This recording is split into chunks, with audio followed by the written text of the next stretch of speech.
Martin. Hello. Hi. Well, very impressive background that you have there behind you. Not really. I mean, it's just Hong Kong, but That's what I love. Hong Kong is a super city, so exactly. cool No, to have it. Just right behind you like this, right? yeah. I mean, it would be an absolute honor and pleasure to welcome you at Hong Kong when the borders open. Anytime, as soon as ever possible. Yeah, For exactly. sure. Exactly. So, thank you so much for taking the time today to, doing this interview with me. I think a lot of our readers and followers would really be interested in the genesis of the brand because this year is such a big year for you guys. It's your 25th anniversary. Yeah, Congratulations. unbelievable. Thank you. Unbelievable. Yeah, yeah. Sometimes it's funny, if you work on something and all of a sudden you realize that it's 25 years, since you started. But it's true. I mean, it goes back to my student times, and in this sense, it's really already a long time, even though compared to other brands, 25 years is a short time period, but for one human being, for one lifetime, it's already quite a substantial part of it. So, and we had a great time actually developing and creating Urwerk in these 25 years. Yeah, no, I mean, it's incredible. And for you guys as well, I mean, you guys were one of the first pioneers of the renaissance of independent watchmaking, right? I mean, there's not that many independent brands today that are older than you guys. And so actually, it was at the very time we started. There was Ventura. That was a special, unique brand that did some interesting watches, but they had also they had digital watches and things. And so that was something that I remember that existed already when we started, but it was also in a different field.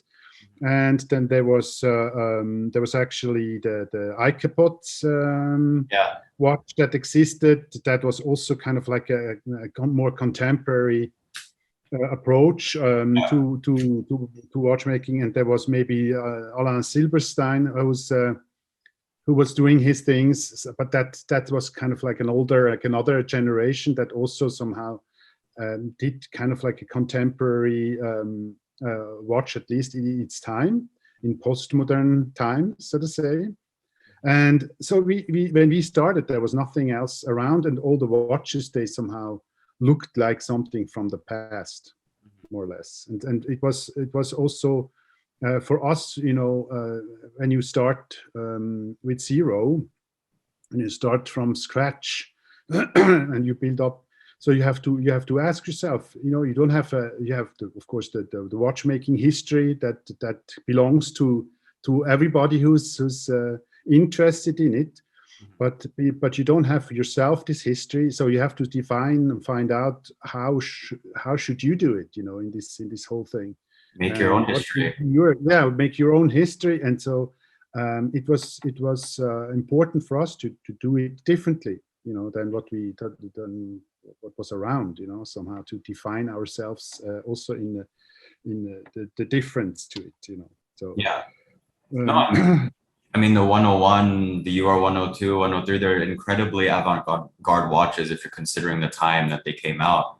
And so why don't you tell us about, the inspiration behind the design language of the brand? Did you ever foresee, were you always interested in space-time and all of this type of stuff, since you were younger, or how? Absolutely. I mean, the thing is, maybe I have to start like this. My father, he's an engineer in basic research, or what he was. He's now retired, but he was while he was working in an institute where they did speed up protons, in a cyclotron. And so when I was a little boy, when I went to see, my father at his job, sometimes it was possible.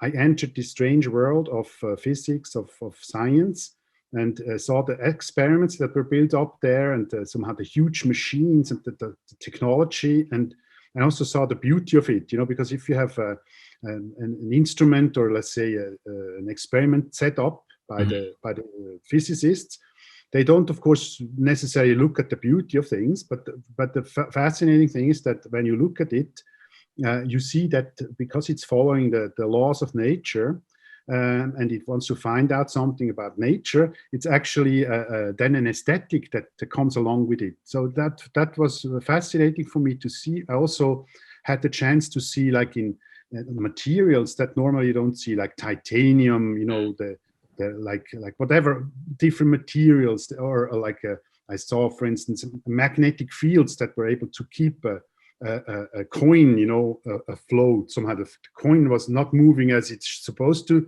move, but it was moving very slowly, in a magnetic field, and things like that, or phenomenon, and that somehow keep your interest alive, and you start, of course, asking questions. So that was for me always an element. Even though I decided for the opposite world, so to say, and while I got to know the watchmakers, I was a student, an art student in a free arts academy, or school in Switzerland, and I was busy with very different things. Even though I was editing film, and in this sense had to do with time. So it was actually my interest, and so if you edit on a pneumatic machine or so, you're actually sitting in front of a time machine, playing with time, and so I had a lot of questions actually concerning time and things. And when I met the watchmakers, I thought, okay, that should be they should know more about it, more about time. So I gotta ask them. That's how the discussion started. I got to know them. I got to know Felix and Thomas, his brother at the time. They were the cousins of my artist friend, Christoph Dräger, that I got to know at art school. And so I was somehow accidentally, more or less, I got to know the watchmakers. And imagine they would show up at the artists' party, just at our parties, and they were a bit different. They were a bit quiet. Didn't know what to say, because the artists they were like talking art and things. So they were the quiet type. But it's, of course, then interesting to find out who are these guys, and so we actually ended up in talking about time, about what they do, and somehow that created the wish to do something together. And I said, okay, why don't we create a watch together? And that was just the first, the initial thought there. And then it took, I would say, probably 3 years or so until they came with an idea. They had the concept that they were totally convinced about, and so they were like, I got to show you this. We saw this thing, in our father's workshop. Felix and Thomas's father is an antique clock restorer, and so they had seen from childhood on, as I have seen the instruments and experiments at my father's place, workplace, but they had seen. They grew up in an atelier with all the antique clocks, and somehow saw their father how he fixed them and made parts anew, and so they were surrounded by by watchmaking history, so to say.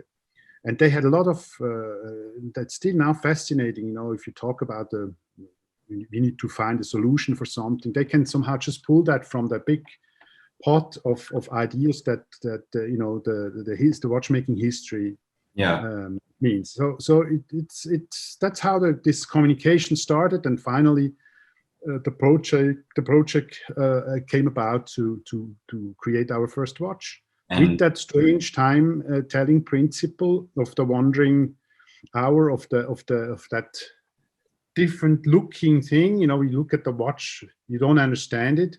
But it's not very difficult to understand, and you just need to look at it the second time, and then you understand how it works. And that there within lies actually the fascination of things. You have a watch that can look very different. You're puzzled when you see it. How do I read time? And then it's very simple actually to understand, and then you realize, wow, okay. And another thing came along with it that I find super interesting is that if you indicate time differently, you also find out about time something different. You know, the time tells you something different about itself, you know, if you indicate it differently.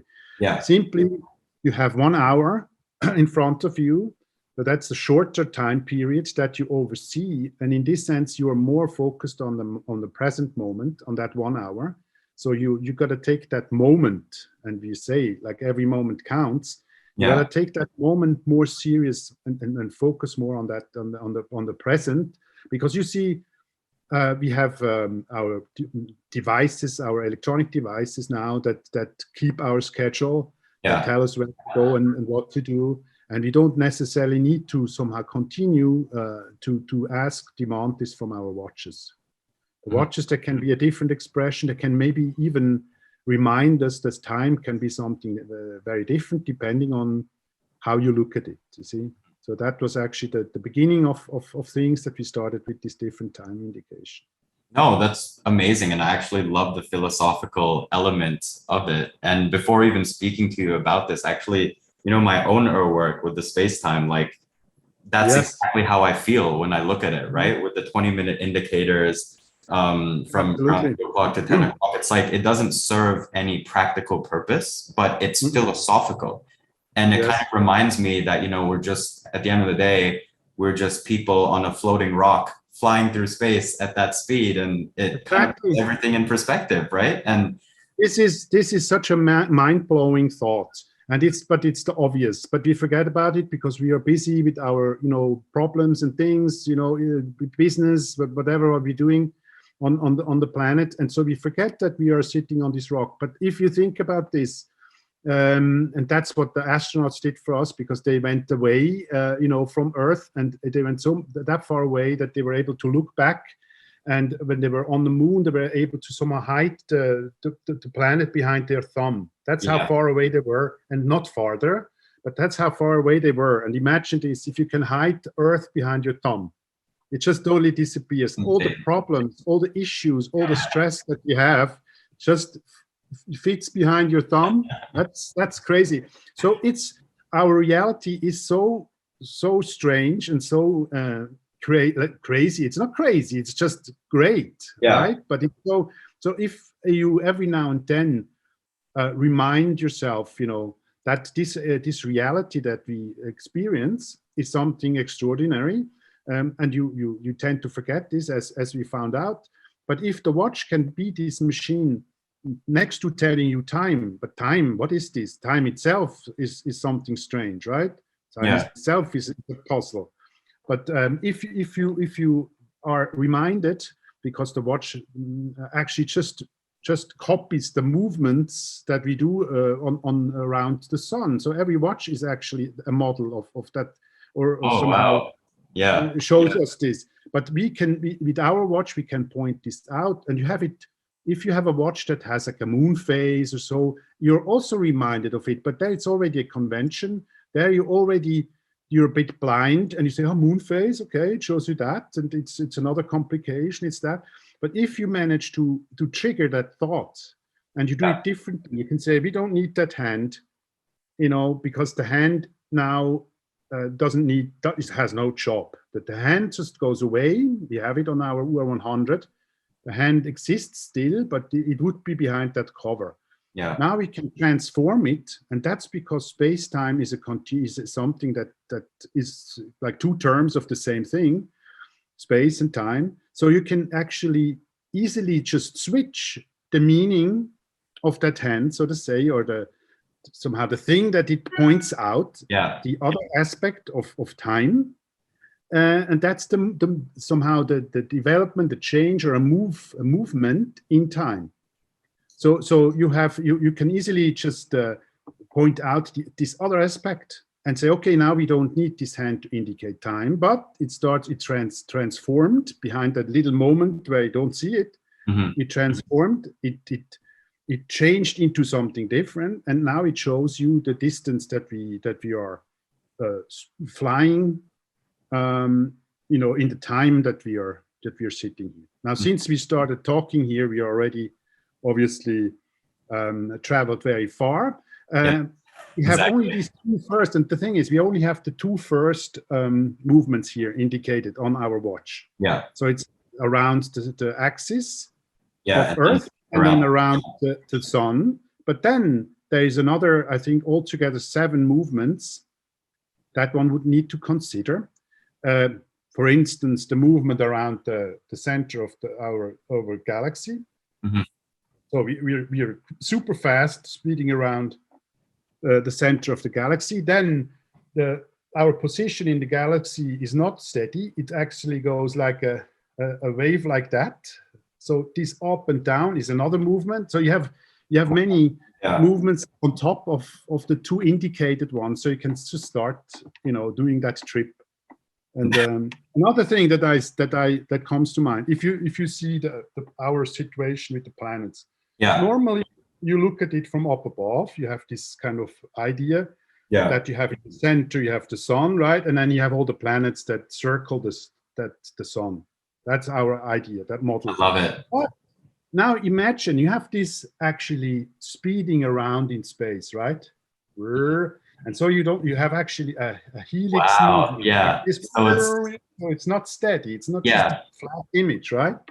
And wow, so, that's crazy. So if you start asking questions, and that's mainly the thing that we learned from the watchmakers, in the history, the values that we should hold high are the inventiveness and the interest in the laws of nature, physics. So the first watchmakers, you could say, the ones who came up with the essential ideas like the pendulum, and these are all guys who were physicists and research, scientists, so to say. Yeah, I mean there were Nobel Prizes won. Exactly. That's right. So we can go back to Galilei, and you can keep this kind of interest in the world alive. And if we manage to do that with the simple indication, then that's great. So if you are reminded of that fact, that's fine. And so our watches nowadays, they can do much more than just indicate the time. That's something, it can also, for instance, tell you something about yourself. Yeah, it can tell you about your relationship to machines and all sorts of things. So yeah, that's what we tried. Next to showing a watch that tells you the time, it has to do what it has to do to be a watch, right? But it can do a lot of other things as well next to it. Absolutely love that philosophy. You just made me think of my watch in a totally different light as well. I'm now picturing. I'm picturing the. You see the watch. Huh?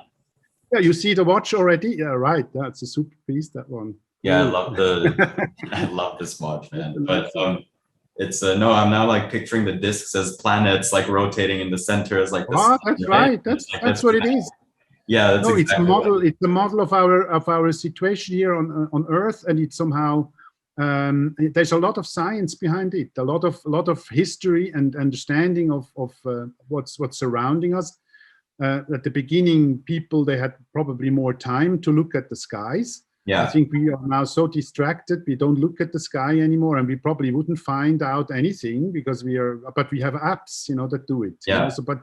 But I mean, imagine if you have stars, these little dots. You wonder what it is, and if you have to somehow come just from looking at the sky and looking at what's surrounding you, not understanding what it is, come to that moment where you understood, how all these things work, and we didn't understand everything. It's physicists are still, pretty much at the beginning of everything when it comes to the fundamental questions like what is time, what is space.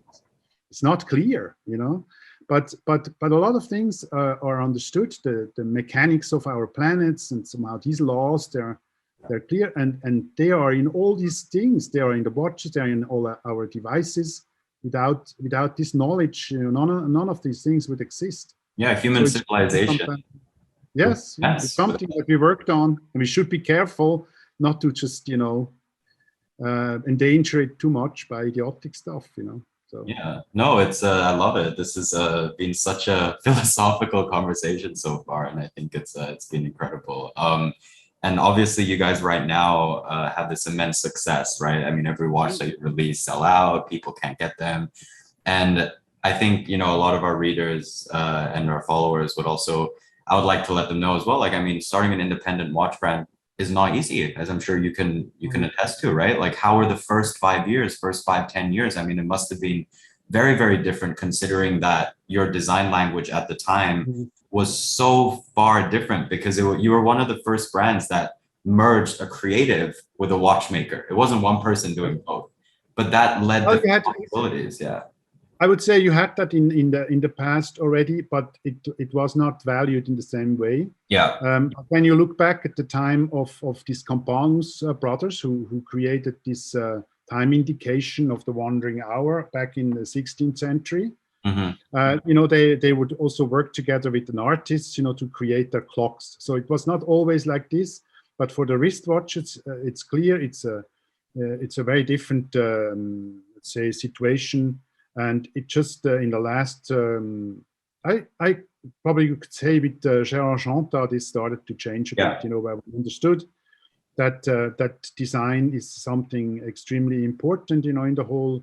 And you can also say it's just also engineering. It's not that much different, actually. If you look at it as a functionality, you start in the center, where it's the mechanism, and somehow all the parts of the watch, they have a function. They have to be designed, and so there's no big difference. It's just like one thing, just different functions. In this sense, you work with different engineers. You can also look at it like this. Yeah. But absolutely, when we started, better you don't know that much about it, and you start, with a certain amount of naivety, because, of course. If one would know what it means, but you should start, and it also it depends, of course, a lot on where you start, with what you start. But if you start with nothing, so to say, if you really begin, with what you have, maybe you have a Schäuble machine as the watch, as Felix had it in the atelier, and then we did the first cases by hand. So you really start with what you have, and you slowly but surely, step by step, you develop it. And you cannot do, if you start like this, you cannot do the big steps right away. So you have to first work on it. And the first 6 years, they were really, that was really tough. It was really from one thing to the other, and always hoping that it would continue. But you could also start with a lot more money at the beginning, and then the situation, of course, would be different. Not necessarily better, because maybe you would not take every step as serious. And so it really, it's really interesting. So you can start differently, and somehow what you then have to do in order to succeed is different. But for us, it was really tough beginning. First 6 years were, we had to finance it. We had to do it somehow with time that we had at hand, things like that. And we had to also work, in different jobs at the same time. I remember Felix was working for Vacheron Constantin first, and also for Sven Andersen at the beginning. So he had to do other things next to Urwerk, and at some point it started to improve and take off, exactly. But until that moment, you have to somehow just figure out how you want it. And you have a vision, you have an idea of more or less being able to do the thing that you're working on right. So you go take that one step, and then when you did this, you go do the next one. But it can be a slow process, and maybe it's good if it's a slow process. Maybe that's part of a solid thing. If you have to think through every step you do carefully. Yeah, no, it's incredible. I mean, how, like, between you and Felix, like the dynamic between you two, like in the beginning, Was it always very, very clear between you two in terms of like the decision, I mean, the position of the brand and the future of the brand? Were you always aligned when it came from design versus execution? Because you're not a watchmaker, he's a watchmaker and you're the creative genius behind it. But like how does that work between two people that are both owners of the business? Yeah, I mean, it's really also, I think, a certain amount of luck that you have if you meet somebody. But I was before already when in art, I really like to work together with people. I think if you have more than one brain, being involved in a creative process, if it's not too many, and if these brains somehow are fast enough and somehow pull on the same rope, so to say, you can do incredible things. But it's for me, it's interesting to work together. But let's say the myth of the artist normally wants you to be kind of like a representative of the creator God. That's kind of like the background. There's like one, figure, at least in the European Abendland, how do you call it? In our history background, we have this myth that you have a creator God in somehow, and that who created the whole world, and the artist basically is kind of like a little version of that, and he has to be a one source of inspiration. But in actual fact, with all the creative processes, you have more people involved. I loved to work in film as well, where it's more understood to be a teamwork. Yeah. So for me, the team spirit is something important. There's like every person has different qualities, and you have to know where your qualities start and where the other qualities of your co-workers begin. So you have also overlapping qualities, one could say. Like for instance, with Felix has a feeling for shape and for color. I would say he's definitely not somebody who's not interested in this. It's a big part also already traditionally of watchmaking is how the watch looks. This is something that the watchmaker was always concerned with as well.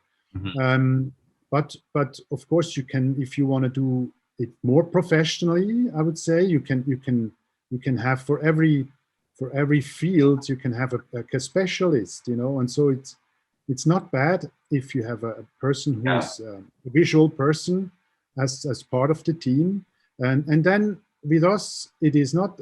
I'm not an industrial designer, so one could look there, for somebody who's interested in or is professionally involved with creating things.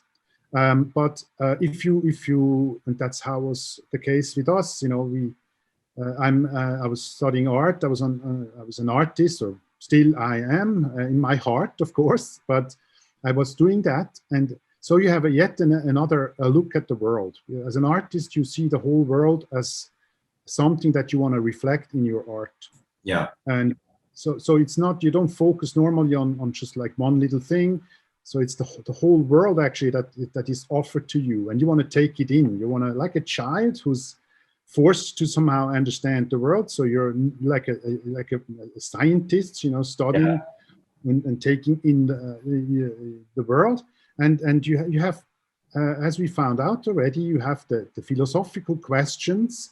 You value them high because that's actually the experiment. You want to find out, who are you yourself, what's surrounding you. So these questions are important. You follow this, and you don't care. You want to, in what you create, you want to do that with the highest quality that you can ever figure. Because in art, this is actually what makes it art. That you focus on something, and you somehow, whatever you create and whatever you give back from having looked at the world and taken it in, whenever everything that you somehow put out again, you want to do that in the highest ever quality that you can. So this is somehow the measurement, so because there's other people doing it too, and you will be compared with them. So you have to do it on the highest level. So you don't care about how much time it consumes if you do something. You don't look back left and right. You just do it as good as you ever can. That's the thing, the quality control, right? Yeah. And And it shows. it's not always in industry. It's not always the most important thing, you know, the highest quality ever. It can be, but and in watchmaking, happily, this is one field, because you have watch collectors, you have people who appreciate it, like in art, they appreciate something that is of the highest quality. And so it was a field where it was allowed to us to somehow go very far in this, and we can really follow, you know, our our project and develop it.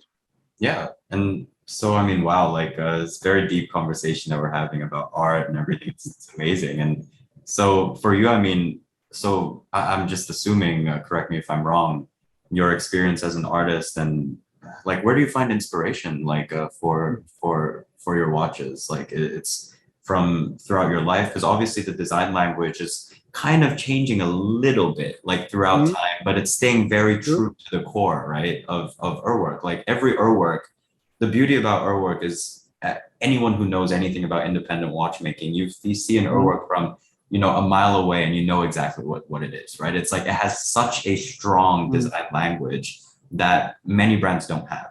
And so, yeah, like where'd you find the inspiration for, you know, the next 25 years and the previous 25 years, basically? Well, it is one important thing is that the process is an evolutionary process.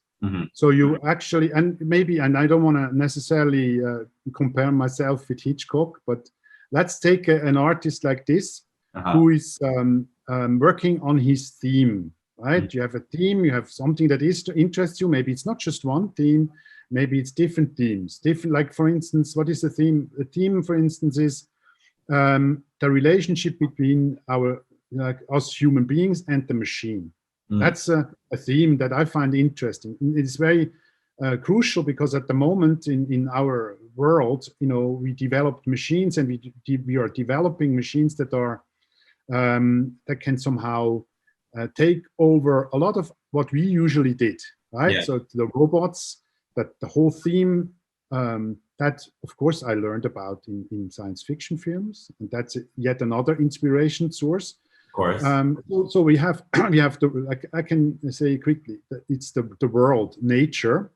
That's stuff that exists without us being in it necessarily. Right? You can go to Mars, and now we have rovers on the Mars. And if you look on your Instagram, you can see some you know, beautiful views, you know, panels of Mars, and you see there's nothing that reminds you of yourself. It's just nature. It's a bit dry. It's desert.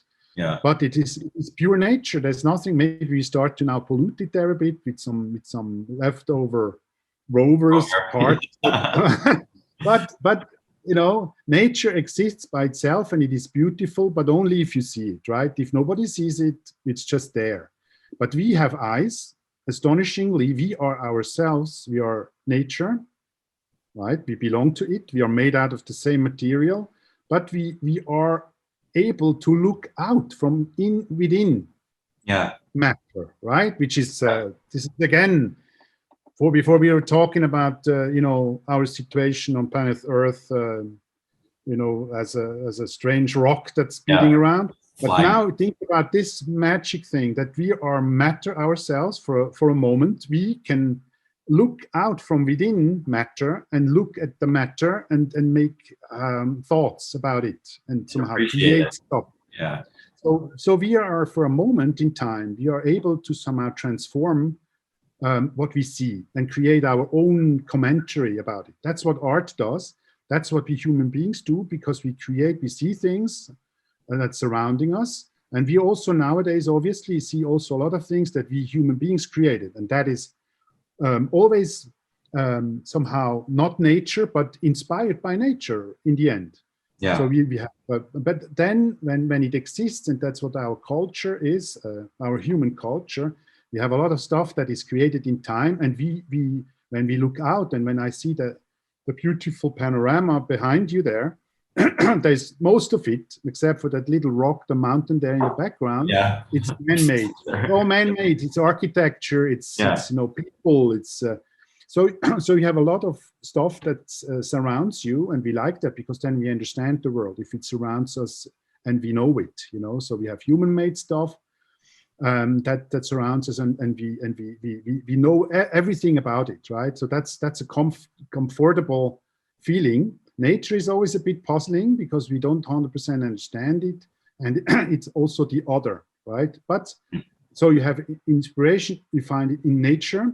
When you go to a beautiful landscape, to a lake, swimming in water. What is this? This is such an incredible thing, right? That we have a material that you can jump in, just dreaming about this, when it's hot. Yeah. So you have nature that inspires you. That can be whatever nature means. It can be the crystals, it can be the plants, it can be whatever you find in nature. This is a miracle. I played with my sister because we had at home, we had a microscope, a stereo microscope at my father's study. And so what we would do, we would find stuff, and then we would put it under the microscope, and then you'd look at it, and then you have to guess, is it man-made? What is it? Yeah. So if you have it enlarged, you don't necessarily see anymore what it is. But the fascinating thing is that if it's man-made, it's actually much simpler. So looking at it when it's bigger, it's simple. A look at nature, it doesn't stop, right? It's just the beginning. When you look at it, wow, boom, it opens the next level, and you can take off layers and layers, and you enter into deeper worlds. See, it's n-dimensional. And so you have what we made, and we made a lot of stuff. We made the objects that move around, we made the cars, we made whatever. All the things that we created in our civilization, they come on top of what nature created already. Yeah. And so you have actually basically these two worlds in front of you that serve as inspiration, and you want to look at everything. You want to look at the stuff that is not obvious. You want to discover the world, So in this sense, you stay a child who still who realizes, and that's why you still continue to do it, because even though you're not a child anymore, because you realize, no, we didn't discover it to the end. Yeah. Normally, you need, as a child, you need to take in the world to be able to function in the world, right? And then at some point, you have enough of it, and then you need to do your job, you need to function. Now, if you manage to make the research your job, you just continue to get to know the world, right? Yeah. So Urwerk is used also as a project like this to continue to get to know the world, to play with materials and concepts. So you can create a job for yourself that allows you to just continue to keep your interests alive. Yeah, to keep curious and to explore. That's what it is. In the end, that's what it is. It's that, and all the other stuff, the trips, the selling of the product, and this is another sphere that is super interesting to find out how you introduce your creations, how do you show it to people, and it's in every culture, and we are selling our watches around the globe. So in every culture, that is a different thing, because human beings are different, so dealing is different, talking to people is different, because they're different languages, different backgrounds, but this is all super interesting, and again, inspiration. So you learn, like Hong Kong, we're now in Hong Kong already for quite a while. Mm-hmm. First time we came, for me, it was an incredible place. I was in New York before. This is also a big city, but Hong Kong is a whole different story. And so, and I don't know it yet. No, I don't. I haven't seen enough of it to understand. Next time. But I hope we can continue. We travel. Yeah. And so you discover new stuff, right? Yeah. But it's endlessly fascinating, and it will never get boring. And voila, that's what it is. I love honestly everything that you just said. It's really made me kind of like take a step back and like reflect, right? And I think like that's kind of like what your philosophy for your watches It's an optimistic outlook. It's an optimistic outlook. One could get really depressed looking at all the troubles that we also face. I mean, it's not all that, you know. There's a lot of issues, but absolutely, you know, foundational and for everybody somehow free to look at is our world and what we accomplished. And that's why I was saying, you know, Art Deco. In my watches, there's a bit of Art Deco always. Yeah. It's a bit of the past of like I'd say futurism, and I like futurism. I'm a bit nostalgic there because at that time they could look at technology and that progress as something positive only. Yeah. It just had the industrial revolution. They created cars and all these incredible machines, and they didn't yet somehow find out in the brutal way how this force can also be used in a negative sense. So it still has this positive outlook. I remember my father, for instance, he told me when he was a child, and that was a bit later than Art Deco times, but still he looked at the electric, you know, the masts that carry the electric cable and stuff. Yeah. Mast. He looked at this object as a beautiful object, as an object that brings, you know, progress and the future somehow, you know. Yeah. And I was like, what? And nowadays you think that's just in a way that's the stuff we should hide, you know. But so this outlook on technology, you could say, okay, I'm from the positive side who thinks that we will resolve the problems that we have due to technology. But you can also say, no, but technology is the problem, that we somehow make it all worse, you know, by creating stuff. Huh? So, but I think we need to be optimistic. You know, this is important, even though we see all the trouble, but one needs to stay open, you know, and then, no, it's possible. I don't want to, nowadays, that's another point. Nowadays, and also due to COVID and due to all the issues, now they even started a war, you know, in the background in Europe here. Yeah. You realize, and that's what this did. It somehow endangers the project of globalism. Globalism, this was this idea that we like to trade and open borders, and we do it together. We're all humans. We want to somehow, of course, it's also finance who somehow uses this a bit as an excuse, but still it's this idea that due to exchange, we make the world better, and we get to know each other, you know. And I'm still actually convinced that that's the way to do it, not to somehow, you know, block off, you know, pull up iron curtains again. This is not, this can't be it, you know. So I think it's just, I'm on the open borders, not for the opposite, so to say. No, same. I completely share your sentiments. I think it's always, we should always look at the positives, right? Glass half full. Yeah. Yes, I think so. Have one life, so live it, right? Try the best. Yeah, and so you know, thank you so much for your time, man. Like, it's a pleasure. Next time in Hong Kong, I'm getting jealous here. Look at the situation in the background. Anytime, I'll take you to my favorite restaurants, and I think you'll have a wonderful time, and I'll show you more of the city. But and yeah, you're based in Zurich normally, right? And so so same counts for you. Obviously, if you're in Zurich, next time I mean, normally people they start their trip in Switzerland, you know, from Zurich. Yeah. And if you are here, let me know before, and then I can show you Zurich. Show you my atelier here in Zurich that I share with architects, and we can also go see our production in Albisierden. That's in Zurich. We have also some watchmakers working, as I mentioned, and we have then in Buchs, in between Zurich and Geneva, we have yet another place, you know, with our engineers where we develop our atomic clocks and things, you know. Yeah. So that's yet another interesting laboratory there.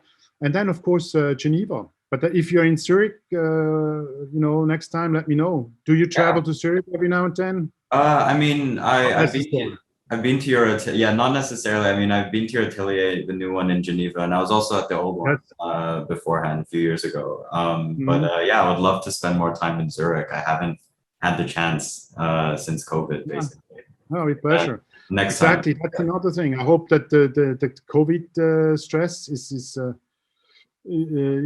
we can learn how to deal with it properly and so on, and that we can travel again. It looks like, yeah, maybe in time, we get Hopefully, back to hopefully soon. those things.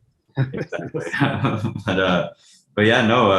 I mean, I guess maybe one last question that I have is, Mhm. for any, because your journey, you and Felix's journey, like for our work, has been absolutely just inspiring, right, for anyone Mhm. in the space. And what's one piece of advice that you would give to someone that maybe wanted to start their own brand, or maybe Yeah. just yeah, one piece of advice. Important, as I already laid out a bit now in my speech here, but I think it has to be an experiment. So you Yeah. have to. What is the motivation for it? Why are you doing it? You gotta a bit find out. And if you start, it's your life. I mean, you have in what you do is what you do, right? So you wanna do something that stays interesting. Hmm. That so if you focus on the thing that you do, if it's that object that you're working on, and in our case that's the watches, you want to take that serious. You want to know as much about it as possible. You want to Yeah. know what is it, that object, what does it measure, time, what is time. So you can ask a lot of questions, and I think it's worthwhile. It makes your job more interesting if you Mhm. take all these let's say side questions. Normally these are not important questions, but if you take the important questions more serious, and yeah, so if you let your curiosity be a driving force. You want to discover what is it. Yeah. This is not just a thing. You can also look at it differently. If business is your interest, if business is your artwork, let's say, that can also be. Yeah. Then you could say maybe, yeah, the watches are just something that I work with, and so I have people, as we said before, I'm looking at it from the visual side, and then you have some other person who you work together with, who looks at the business side as the art world, and Yeah. there you look for the same questions, and there you have to ask yourself, what is it that I'm doing? Yeah. I think it doesn't matter in which field you are. You can actually you just have to take it serious, because all of a sudden you realize 25 years passed by, Yeah. and you want to develop something that keeps you still, young Yeah. in spirit. No, it's So yeah, just do it.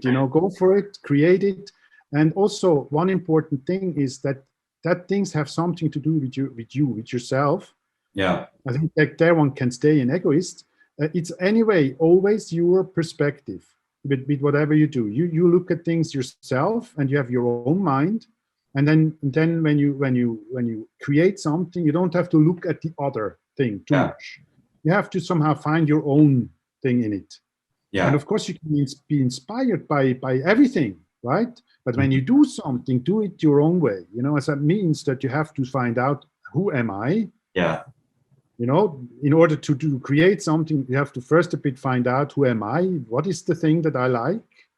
So you can like something, you can quote something, and art actually does that. Art is a system where the inspiration is usually art. So you have the whole history of art, and you look at whatever is created in art, and you somehow have to understand that system in order to create something new. Mhm. But you're an individual, and when you do art, it has to be like the creator god wants it. You have to do it in your very own way. Yeah. That's it. So don't be too much somehow distracted by fashion. Mhm. Be the person who creates the fashion. So it's not yet Yeah. fashion. It's only you make it fashion. You see. Yeah. So you Yeah. have to do it But you guys deep. did. That's right. So you get this, and you get this idea, and you do your things. Whatever it is that you do it differently because you're inspired by something. Yeah. That can be with a lot of things. But I think if you want to start something and by yourself, if you want to create something yourself. There's a lot of material that you can find just surrounding you in your own culture also, that you need to somehow discover and work with. It's not. It's when we are now. You're in China in a Chinese culture. Even though Hong Kong, of course, as we know, has a history linked to Europe and to the British, and so that's true. So that's also part of it. But you have also a Chinese culture that's extremely powerful and extremely interesting. You can go far, far back. Oh, and thousands of years. Exactly. So you that's right. So you got to study this. You got to somehow create a connection to this heritage as well. So, but you don't have to exclude, of course, the European influence that at your very place in Hong Kong is important.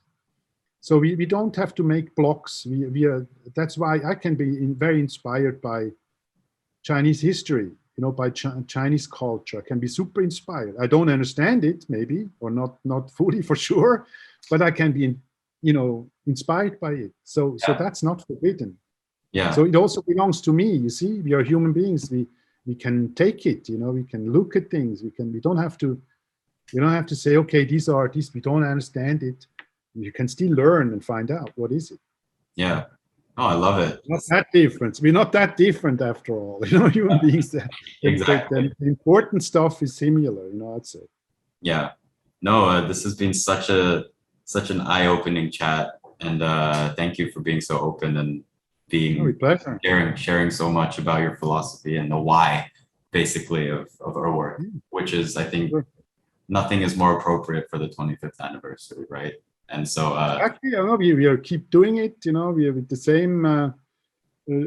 same energy that we started with, and even more, because we can do more stuff now. With all the people we know. Yeah. And you're more well known, and everything is. That's what I said. With the evolutionary process, you have to somehow do the smaller steps. Yeah. But that you start to create, you build something, right? Yeah. You don't have to arrive right away. You have time. You can. Yeah. No, it's amazing. So thanks again. And hope we can catch up sometime soon. And I guess I'll see you hopefully in the next few months, either in Zurich or if the border's open, if you ever come down here. So absolutely, that's my dream actually. Yes. Traveling again, come to Hong Kong again, eat the good food. Yes, exactly. It would be my absolute pleasure. So thank you so much, Martin. Co-founder, creative director, creative genius behind Urwerk. And so I think, it's an honor. So thank you. Thank you. And I guess thank you for your time. I am sure our audience is going to enjoy this very much. And so cool. Super. Okay. See you next time. Perfect. Bye-bye. Bye-bye. See you next time. And I guess, speak soon.